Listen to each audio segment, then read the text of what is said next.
ध्यान और साधना की दुनिया बड़ी विस्मयकारी है।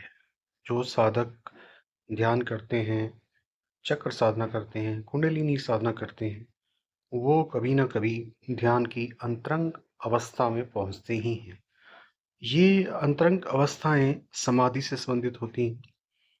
इनमें साधक अपने आप को देखता है विभिन्न रूपों में, विभिन्न लोकों की भी यात्रा करता है और कई जो ना देखे हुए दृश्य हैं वो भी उसके सामने उभरते हैं। ऐसा ही एक साधक था जो अपने आप को कई अजीब-अजीब दृश्यों में देखता था। जैसे वो कई बार अपने आप को देखता था कि एक पहाड़ के ऊपर एक विशाल मंदिर के सामने वो खड़ा है। मंदिर में कोई भी नहीं है, वो अकेला है। दृश्य उसको लुभा रहा है। ये ध्यान की अंतरंग अवस्था में वो साधक देख रहा है।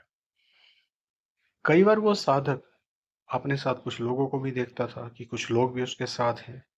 फिर कई बार वो साधक श्रृंखलाएं देखता था। बहुत सारे आश्रम बने हुए हैं एक पहाड़ के ऊपर। पहाड़ का साधकों के साथ सीधा संबंध है क्योंकि साइलेंस जो है, शब्द जो है, आकाश तत्व जो है वो वहां पे उभर कर आता है। कई बार वो साधक अपने आप को एक कब्रिस्तान में, ग्रेवयार्ड में पाता, अकेला। हर बार वो अकेला होता था। कई बार ऐसा होता कि कुछ लोग उसके साथ होते, लेकिन ज्यादातर अंतरंग अवस्था में जब वो यात्रा करता था सूक्ष्म रूप से, तो अपने आप को अकेला ही पाता था। लेकिन सूक्ष्म रूप में भी उसके सामने दृश्य प्रकट होते थे विभिन्न प्रकार के, जैसे मैं आपको बता रहा हूँ। इन दृश्यों का अपना एक मतलब होता है साधना की दुनिया में। ऐसे नहीं आते ये दृश्य।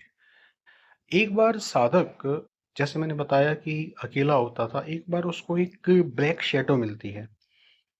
ब्लैक शैडो से वो पूछता है, वो ऐसे स्थान पे होता है, एक तरफ कुछ रहस्यमय बिल्डिंग होती है, दूसरी तरफ कुछ आश्रम नुमा बिल्डिंग होती है। वो साधक पूछता है उस रहस्यमयी काली छाया से कि ये दोनों क्या-क्या चीज़ है?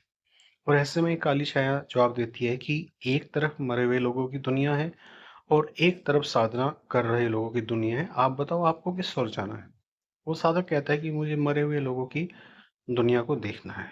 वो छाया उसको रास्ता दिखा देती है और वो उधर चलने लगता है। वहाँ बहुत बड़ी-बड़ी इमारतें होती हैं। पीछे वो देखता है तो जिंदा लोगों की दुनिया में साधु दिखाई देते हैं, मोंक दिखाई देते हैं। सामने उन बिल्डिंग में देखता है जहाँ पे मरे हुए लोगों का स्थान है, कुछ नहीं दिखाई देता।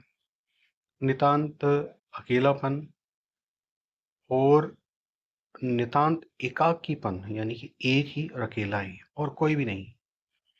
इस दुनिया में उसको देखना नहीं आता, उसे ये समझ आता है, अंदर से आवाज आती है कि तुझे देखने के लिए फिर से डीप साधना में जाना होगा, तब इस दुनिया का रहस्य तुम्हारे सामने उजागर होगा।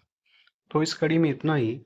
अगली कड़ी में हम इस दुनिया के बारे में, जहाँ साधक है, चर्चा करेंगे।